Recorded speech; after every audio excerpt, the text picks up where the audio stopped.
My family told me not to come to the wedding because I'd make things awkward. They said, "Let your sister have her special day," so I stayed home. That same night, I turned on the news. Her groom had hit her in front of everyone at the reception.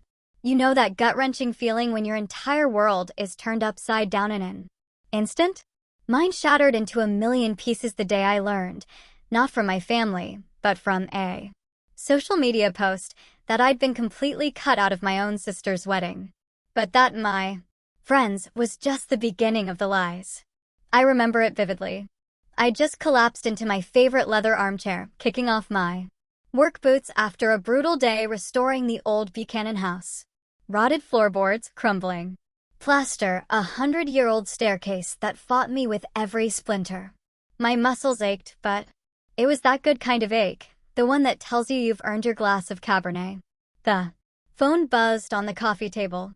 I ignored it, letting the burgundy liquid catch the last golden rays of sunset through my craftsman windows. Then it buzzed again. And again. I sighed, took a long sip, and finally reached for it. Another dozen emails from contractors, a few client updates. Then I saw it. My thumb froze mid-scroll. A photo of my sister, Nyla, draped in white satin, her face glowing beneath a delicate veil. The caption hit me like a punch to the gut. Final fitting for the big day. Nyla and Travis. Forever after. My breath hitched. Wedding? What wedding? I swiped frantically through my feed, and a flood of images assaulted my screen. My cousin Marissa, showcasing bridesmaid dresses. My Aunt Rosa, arranging flower samples. My mother's hands holding embossed invitation samples. An invitation I had never, ever received. I clicked on the latest image. Comments cascaded beneath it. Can't wait to celebrate with you next month. The venue looks stunning. So blessed to be part of your special day. 57 comments. Names of relatives, friends, distant cousins I hadn't seen since high school. Everyone was going. Everyone but me. My phone rang, making me jump. My mother's name flashed on the screen, Cynthia Alvarez. Perfect timing. I answered, pressing the phone to my ear. Mom. Deborah, honey. Her voice was measured, almost too careful. I was just thinking about you. How's work? My free hand curled into a fist. Work is fine. I just saw Nyla's wedding dress on Instagram. The silence stretched, 3 agonizing heartbeats. Oh. She cleared her throat. I was going to call you about that. My knuckles whitened around the phone. My own sister's wedding? Was my invitation lost? Deborah. Her tone shifted, that familiar note of disapproval slipping in. Don't make this about you. You know how sensitive Nyla is. Sensitive? What does that have to do with? You're always so busy with your career. Nyla felt you wouldn't make time anyway. The room suddenly felt colder, as if all the warmth had been sucked out. I stood, moving to the window, watching the Denver skyline glitter in the distance. So you all just decided not to invite me? To my sister's wedding? Travis thinks family is important, she said, as if that explained everything. And I'm not family? The words scraped my throat. Of course you are. But you know how things have been. After you criticized her cafe. Criticized her cafe? I co-signed her loan. $22,000 that I paid back. After she abandoned the business less than a year later. She had the children to think about. My mother's voice hardened. Single motherhood isn't easy, Deborah. I pressed my forehead against the cool glass. Old memories surfaced. Nyla at 10 breaking Grandma's vase. Me taking the blame. Nyla at 17 sneaking out. Me covering for her. Me at 16 announcing my engineering scholarship. Mom's dismissive. Of course you got it, you're the responsible one. The responsible one. Always. I haven't been forgotten, Mom, I whispered to the empty room. I've been erased. Now you're being dramatic. She sighed, a sound of a woman burdened by an unreasonable child. We can talk about this later. I need to go help Nyla with the seating charts. The call ended. I stared at my phone. New wedding posts were already appearing. Nyla twirling in her dress. Travis and his groomsmen sampling cakes. My parents beaming beside the happy couple. A family portrait without me. My phone buzzed with texts. Jenna, did you see? Call me. Marcus from work. Just saw. Your sister's wedding stuff. What the hell? Mrs. Henderson next door. Dear, are you aware of what's happening with your family? Even the people on the periphery of my life noticed my exclusion. I sank back into my chair, the weight of 35 years pressing down on me. I've built my career restoring historical treasures, bringing beauty back to forgotten places. But I couldn't restore my place in this family. The realization washed over me like cold water. All these years, I'd been the fixer, the responsible one, the steady hand. I'd co-signed loans, babysat on demand, listened to midnight breakdowns. I'd shown up when no one else would, and this was my reward. Erasure. My phone buzzed again. I silenced it without looking, setting it face down. From my window I could see the mountains west of Denver, their peaks burnished copper in the fading light. Beyond them lay Boulder, where my parents still lived in the Victorian house where we grew up. Where Nyla returned with her 2 children after Eric left her. Where they were planning a wedding. Without me, something shifted inside my chest. Not the hot flush of anger or the sting of hurt, but something cooler, more deliberate. A quiet certainty. This time, I whispered to the empty room. I won't fix what they've broken. I picked up my phone and opened Instagram again. With methodical precision, I unfollowed my sister, then my mother, my father, my cousins. Each tap of my finger felt like setting down a burden I'd carried too long. This wasn't an act of revenge. It was a decision. A boundary. The last golden light faded from my windows, plunging my living room into shadow. I didn't move to turn on lamps. Instead, I sat in the gathering darkness, feeling lighter than I had in years. For the first time in my life, I wasn't rushing to mend the family's broken pieces. And the silence that followed felt like freedom. My tires crunched over the gravel driveway of my parents' Victorian home in Boulder. The morning sun glinted off the stained glass above the front door, casting fragments of ruby and amber across the porch. The house stood proud against the mountain backdrop, its gingerbread trim, and sweeping eaves familiar as my own reflection. I gripped the steering wheel until my knuckles blanched white. 3 days since discovering Nyla's wedding plans, 3 days of ignored calls. From everyone except Mom, whose voicemails grew increasingly dramatic. Dad's hunched figure appeared in the garage doorway. Hector Alvarez, perpetually hiding behind projects. Today, it was his 1967 Mustang, the one he'd been restoring since I was in high school. He straightened when he spotted my car, wiping grease from his hands onto a rag that had seen better days. His eyes darted toward the house, then back to me. He didn't wave. I killed the engine and stepped out into the June heat. Dad. Debbie. He nodded, retreating deeper into the garage. Your mother's inside. Of course she is. And of course, he wouldn't stand beside her for this conversation. Some things never change. The screen door creaked as I entered. The house smelled of cinnamon and coffee, Mom's version of emotional armor. She appeared in the kitchen doorway, face arranged in careful concern. Deborah, I was just about to call you. Coffee? I made your favorite coffee cake. I don't want coffee. I remained standing in the entryway, hands in my pockets. I want to know why I wasn't invited to Nyla's wedding. Mom's smile faltered, then reformed. Oh, honey, it's complicated. You've been so busy with your career. Don't. The words sliced through her excuse. That's not a reason. She busied herself with the coffee pot, buying seconds. Nyla was afraid you might not approve of Travis. You can be intimidating. Intimidating? Because I asked questions when she introduced him after 3 weeks of dating? He thinks family is important, Deborah. She set 2 mugs on the counter with trembling hands. And you've always been so independent. The garage door opened.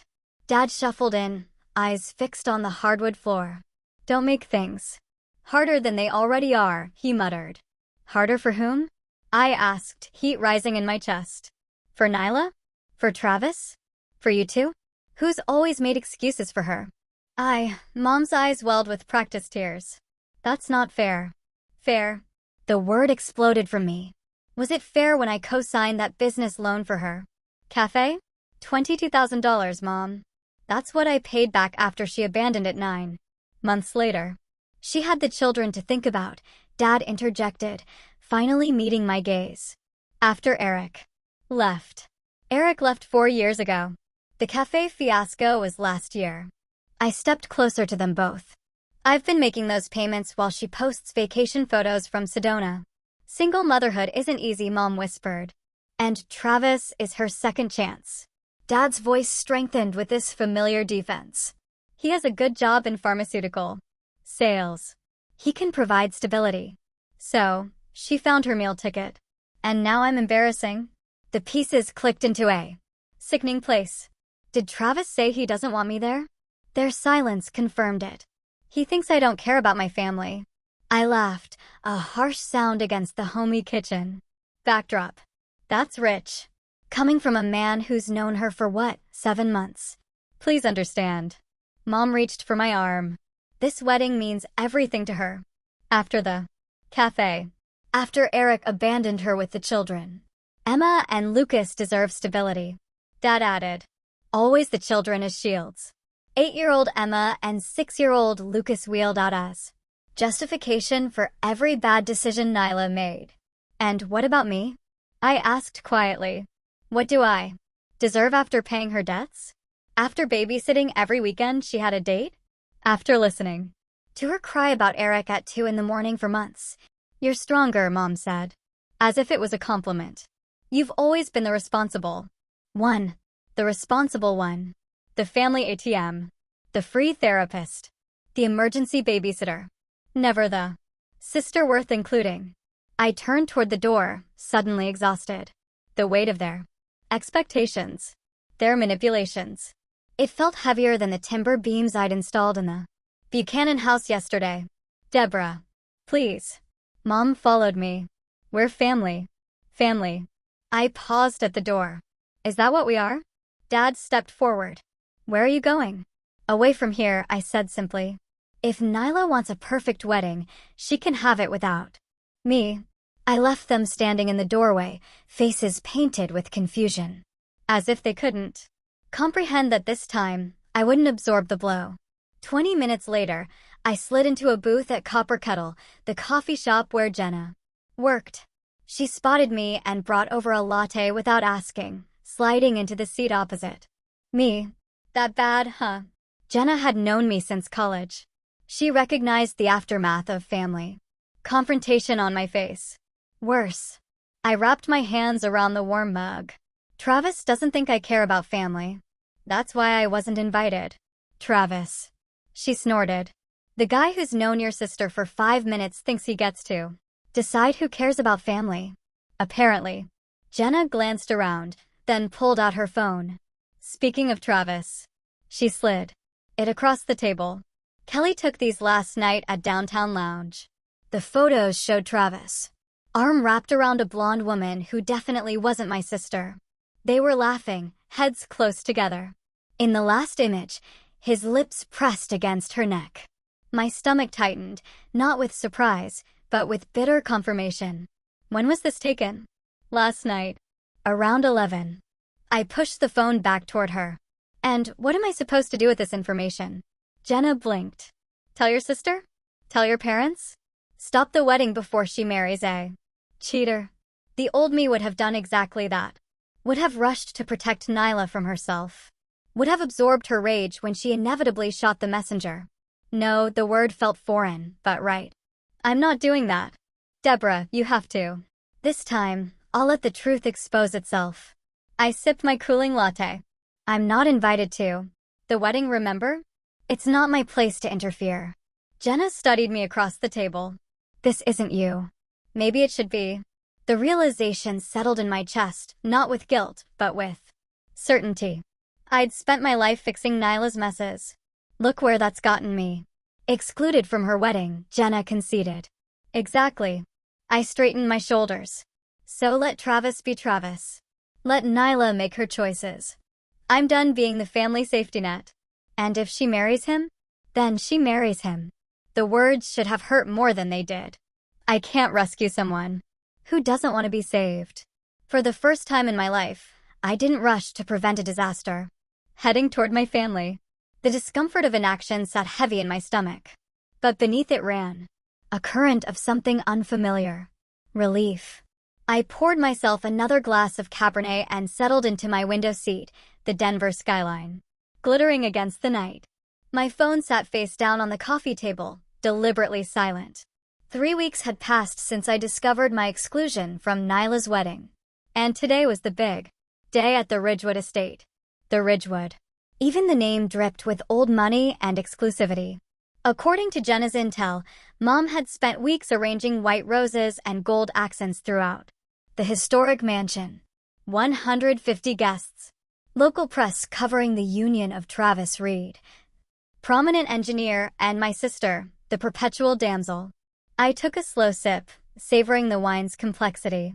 For the 10th time today, I resisted the urge to check social media. What good would it do? Instead, I reached for my dog-eared copy of Restoration Ethics and Historical Architecture. Work always centered me. But my phone buzzed, rattling against the wood. Then again. And again. Something in the persistent rhythm set my teeth on edge. I set my book aside and picked up the phone. 27 notifications. All in the last 4 minutes. My thumb hovered over the screen. Part of me wanted to shut it off completely. Finish my wine in peace. But an old instinct, that responsible one reflex, made me swipe. A video filled my screen. Shaky footage from Ridgewood's grand ballroom. White roses. Everywhere, just as Jenna described. Guests in formal wear clustered against the walls. And in the center, Nyla and Travis. My sister's mascara streaked down her face. Her perfect white dress crushed in her fists as she screamed something unintelligible. Travis towered over her, his tuxedo jacket unbuttoned, tie askew. His face contorted with rage. "You knew I was seeing someone?" he shouted, his voice cracking through my phone's speaker. "You set me up?" Nyla lunged forward, shoving his chest. "Everyone knew. You weren't exactly discreet." Then it happened. Travis's arm swung out, his open palm connecting with my sister's cheek. The crack echoed through the ballroom. Gasps erupted from the crowd. The camera shook violently as the person filming reacted. "Oh my God," I whispered, fingers pressed against my lips. The video cut off. I frantically scrolled through messages, piecing together the aftermath. Jenna, Deborah. R. You seeing this? Marcus, holy SHT. Just saw the Reed Alvarez disaster on Instagram. Mrs. Henderson, dear, your family is on the news. Channel 9. I switched to the local news app. There it was. Already breaking. Society wedding ends in assault charges. The footage played again, this time from a different angle. I caught glimpses of my mother's horrified face in the background. My father attempting to rush forward before being restrained by 2 other men. The anchor's voice cut in. Police were called to the prestigious Ridgewood estate this evening after the groom, Travis Reed, allegedly assaulted bride Nyla Alvarez during what witnesses describe as a heated argument about infidelity allegations. I snapped the phone off, tossing it onto the cushion beside me. My pulse hammered in my throat. Part of me, a part I'm not proud of, felt a sick vindication. But it was quickly swallowed by genuine concern for Nyla. No matter our differences, watching my sister be struck on what should have been the happiest day of her life, it twisted my stomach. I drained my wine glass, refilled it, and waited for what I knew would come next. The phone rang at 11:47 p.m. My mother's name flashed on the screen.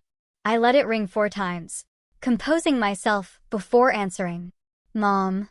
Sobbing erupted from the other end. Deborah, her voice caught thin and reedy. "Your sister's hurt. Please come."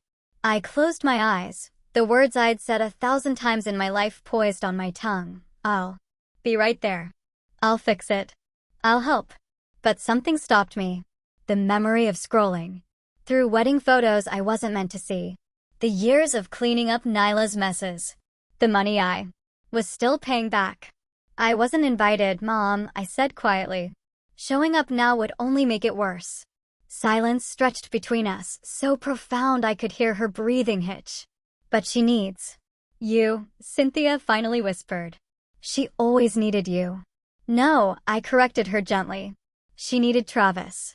She needed security and status and a fairy tale wedding. What she needed from me was my absence. That's not fair, Deborah. I know. I swirled the wine in my glass, watching it catch the city lights. Neither was. Excluding me. More silence. I could almost see her face, the calculation behind her eyes, searching for the leverage that always worked before. The guilt. The family responsibility. The Deborah will fix. It's certainty. I'm sorry about what happened, I added, my voice softer. Truly, no one deserves that. But I'm not the solution this time. The line went dead without another word. I stared at the phone, feeling something fundamental shift inside me. For the first time in my life, I'd refused to rush into a family crisis. The absence of panic surprised me. I slept better that night than I had in years. The next evening, Jenna arrived with takeout from that Thai place on 17th Street. We ate at my kitchen island, the news muted on the television across the room, occasionally flashing footage from the wedding disaster. You holding up okay? Jenna asked, twirling noodles around her fork. It's wild stuff. Surprisingly well, I admitted, though the neighbors keep giving me these sympathetic looks. When I get the mail. Mrs. Henderson asked me if you needed anything when I was parking. I laughed. Of course she did. She brought me banana bread this morning. The universal language of crisis comfort. Jenna grinned, then grew serious. Your mom call? Yet? Last night. I didn't go. Jenna's eyebrows shot up. Seriously? That's new. Long overdue, I corrected her. After dinner, Marcus texted to check in. Another unusual development in my normally quiet life. My colleague had become a surprising source of perspective. He understood being the family black sheep. Saw more footage on the news. You okay? He wrote. Better than expected, I replied. Good. Some families only value you when they need something fixed. Trust me, I know. His words settled into me like the truth. I was still thinking about them when a knock sounded at my front door just after 9. Through the peephole, I saw my father, soaked from the sudden downpour, standing on my porch without an umbrella. Water streamed from his silver hair, down his weathered face. He looked 10 years older than when I saw him last. Deborah, he called, voice barely audible through the door. Please, I need to talk to you. I leaned my forehead against the cool wood, feeling the vibration of his knocking against my skin. It's about the house, he added, desperation cracking in his voice. The bank is threatening foreclosure. My hand froze on the doorknob. Foreclosure? My parents had owned that Victorian home for 35 years. Part of me wanted to pretend I wasn't home, to let him stand in the rain and feel what abandonment tastes like. But his slumped shoulders and rain-soaked appearance pulled at something deep and ingrained. With a sigh, I turned the lock and opened the door. You have 10 minutes, I told him, stepping aside. And this better not be about Nyla. He stepped in, rainwater pooling at his feet, and shook his head. It's worse than that, he said, pulling a thick manila envelope from inside his jacket. Much worse. As I closed the door, behind him, a chill ran through me that had nothing to do with the rain. While he dried off, I filled the electric kettle. Some conversations required hot beverages. My hands trembled slightly as I pulled 2 mugs from the cabinet, anticipating whatever new family crisis he'd brought to my doorstep. When he emerged, he looked smaller somehow, diminished. He clutched the manila envelope, wrinkled and damp at the edges. We've been using your money for something else, he said without preamble. The kettle whistled. I poured hot water over tea bags, buying myself time to process his words. What money? The monthly checks. For the house. For years ago, my parents had claimed they were struggling with their mortgage. I'd been sending $1,100 every month. Since then. For the mortgage, I said slowly. That's what you told me. Not exactly. He slid the envelope across my dining table. It was for a loan. A home equity. Line of credit. I opened the envelope, spreading the contents across the polished wood. Bank statements. Loan documents. Notices of pending foreclosure proceedings. My eyes caught the loan. Amount. $195,000. You took out a HELOC? He nodded, eyes fixed on his hands. For Nyla. After Eric left, the kids needed stability. I scanned the paperwork, blood turning cold as I spotted the co-signers, Cynthia Alvarez and Nyla. Alvarez. Dad, Nyla hasn't lived in that house for years. How could she co-sign? Your mother. He stopped, swallowed hard. She told the bank Nyla was living with us. Understanding crashed down. So the money I'd been sending was going toward the HELOC. Payments, not the original mortgage. I grabbed a calculator from my desk drawer, punching numbers. With trembling fingers. For years. 12 months. $1,100 each month. $82,000. My voice sounded distant, as if someone else was speaking. You've taken $82,000 from me under false pretenses. Deborah. Where did the money go? I demanded, slapping my palm against the table. A mug jumped, spilling tea across the statements. Neither of us moved to clean it up. Nyla's debts. The legal fees after Eric left. The down payment on her house. Travis had. Requirements about where they would live. I laughed. A harsh sound that surprised even me. Travis. The man who hit her at their wedding. That's who got my money. Dad didn't answer. Which was answer enough. I stood, moving to my office with mechanical precision. Returned with my phone and digital camera. Began photographing every document. What are you doing? He asked. Documenting fraud. Bank fraud, specifically. Falsifying residents' information on a loan application. The camera shutter clicked with satisfying finality.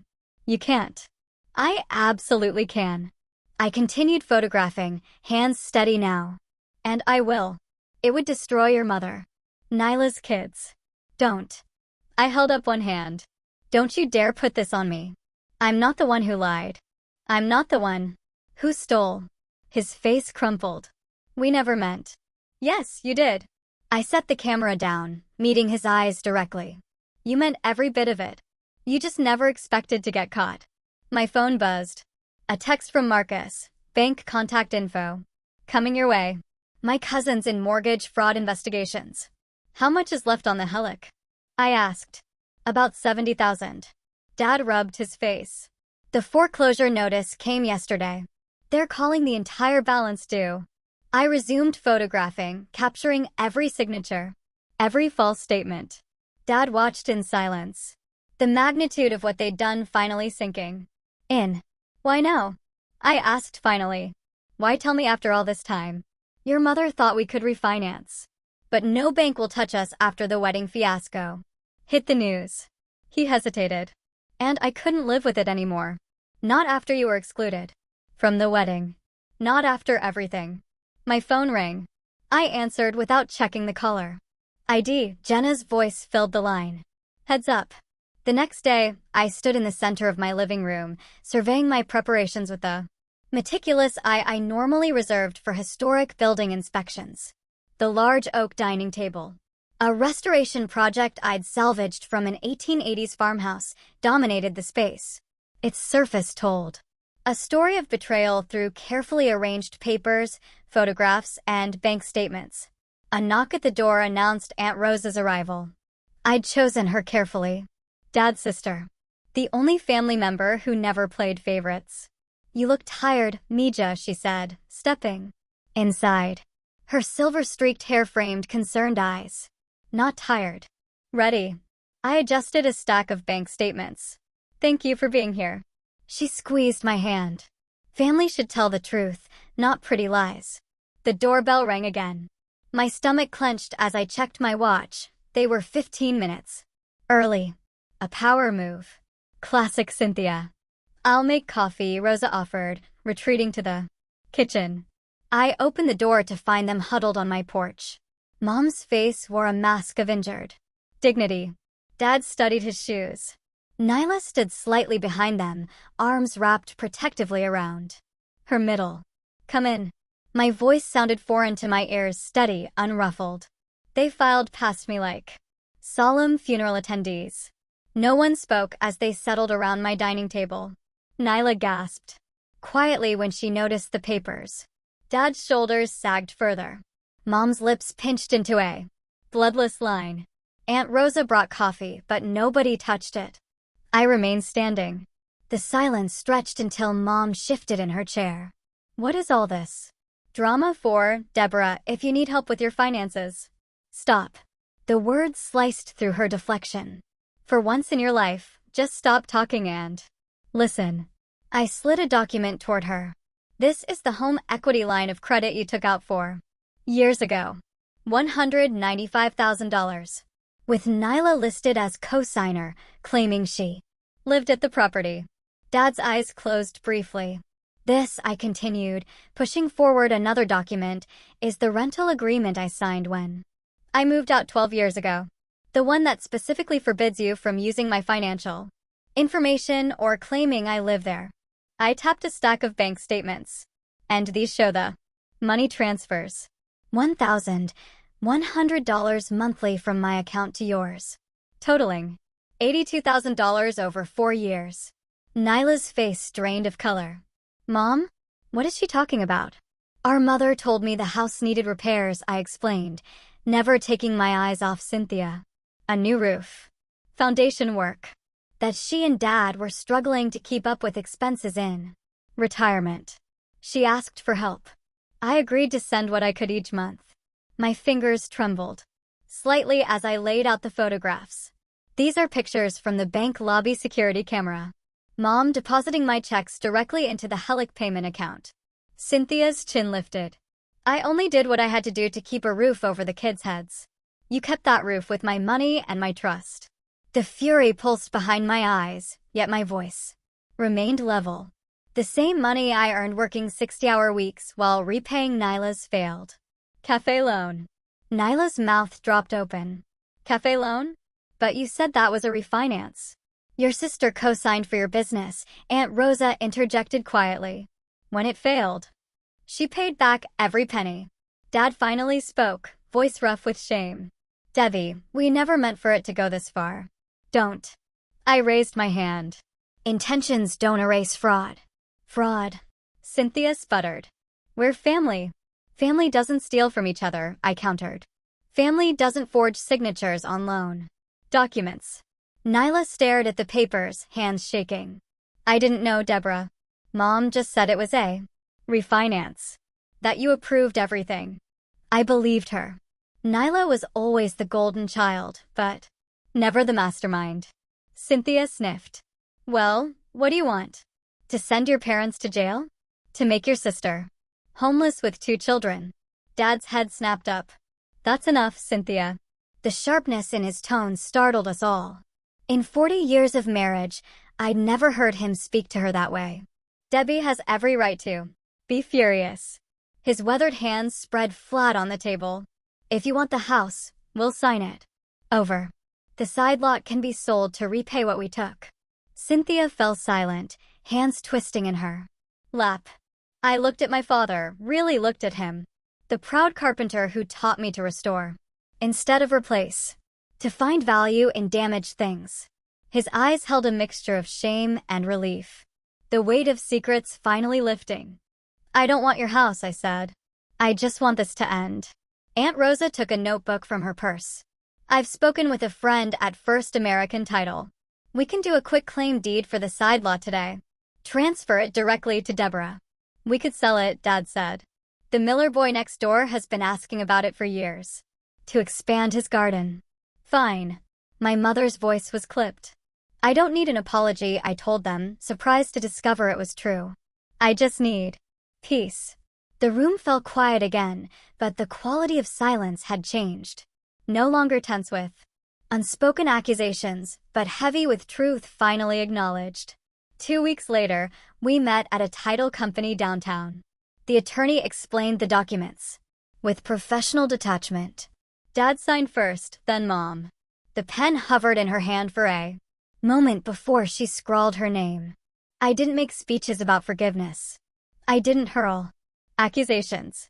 I simply signed where indicated and accepted copies of the paperwork.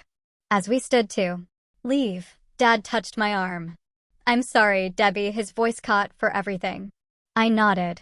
Once, unable to find words that wouldn't crack open my carefully maintained composure. Outside on the sidewalk, Nyla approached hesitantly. I'll pay you back, she promised. Every cent. Take care of your kids, I told her. Stand on your own feet. She nodded, tears spilling. I will. I drove home alone, windows down, autumn air whipping through the car. My phone rang, Jenna. Checking in. It's done, I told her. How do you feel? I considered the question. The anger still burned, but differently now. Not the hot flash of betrayal, but something controlled, useful. The kind of fire that forges rather than destroys. Like I've finally stopped carrying other people's weight. 3 days later, a certified check arrived from the sale of the side lot. I studied the numbers, calculating what it would and wouldn't cover, what I'd lost. Not everything. Not nearly enough. But as I folded the check into my wallet, I realized I'd gained something worth more. The power of truth. The strength of boundaries. The freedom of no longer being responsible for everyone else's happiness. For the first time in 35 years, the only life I had to fix was my own. Morning light spills across my kitchen counter in the gun barrel home I've restored over the past year. The 3-bedroom ranch house sits on a corner lot with a view of the Flatirons. That still takes my breath away. I trace my finger along the freshly sanded oak countertop, remembering the splinters that once made it dangerous to touch. My phone vibrates against the granite island. I glance down, expecting another message from Balance Forward about tomorrow's financial abuse workshop. Instead, Nyla's name appears on my screen. Thank you for letting me make things right. The kids miss you. I set down my coffee mug, feeling neither the sharp sting of anger nor the heavy weight of obligation that once accompanied her name. Just calm awareness. Through mutual friends, I've heard snippets of Nyla's new life. 3 jobs, no handouts. Standing on her own feet for perhaps the first time since high school. Emma walks herself to school now. Lucas joined Little League. Without anyone forcing him. I type my response carefully. I'm free Saturday afternoon if you'd like to bring them by. Her reply comes instantly. Just me first. We need to talk. I added a condition without apology. 2 o'clock. I have plans at 4. The boundaries. Felt natural now, not selfish. Saturday arrives with a gentle rain that patters against the living room windows. When Nyla's compact sedan pulls into the driveway, I notice the missing hubcap, the small dent in the passenger door. No more luxury cars purchased with other people's credit. She stands on my porch, clutching a small wooden box, her knuckles white. Rain droplets cling to her hair, which hangs straight and uncolored for the first time since she was 12. You look different, I say, stepping aside to let her in. 3 jobs will do that. She attempts a smile, but her voice lacks the practice charm she once wielded like a weapon. No time for highlights when you're cleaning office buildings at night. I lead her to the kitchen where 2 mugs of tea steam on the island. No wine. No illusions of false intimacy. This is for you. She places the wooden box between us. Dad found it when they were clearing out the Victorian. I lift the hinged lid. Inside rests our grandfather's pocket watch, its gold case tarnished with age. The one meaningful heirloom neither of us received when he died. The one thing I'd wanted. How did you know? I ask, lifting it carefully. You mentioned it once, when we were teenagers. She watches as I wind it gently. The mechanism clicks, then begins to tick with surprising strength for something so long forgotten. Maybe time doesn't erase mistakes, I say, but it teaches you when to stop repeating them. We sit in silence as rain taps against the windows. Not uncomfortable. Not forced. Just 2. Adults acknowledging truths too long buried. What did you do with the money? She finally asks. From the land sale? I meet her gaze directly. I didn't keep it, Mom said. I opened accounts for Emma and Lucas. College funds. Her eyes widened. After everything we did? After. I'm done rescuing adults, I say, feeling the rightness of these words. But kids? They still deserve a chance. When she leaves an hour later, we don't hug. We don't make promises about holiday gatherings or shared vacations. But something has shifted. Like a bone finally set properly after years of painful misalignment. That evening, I sat alone on my porch swing, watching the sunset paint the mountains gold. My journal rests open on my lap. Today's entry, simple but complete. The softest revenge is peace. And quiet. No bitterness curls through my chest as I write these words. No burning need to make things even. Just calm certainty that I've found my way back to myself. In that stillness, I finally feel free.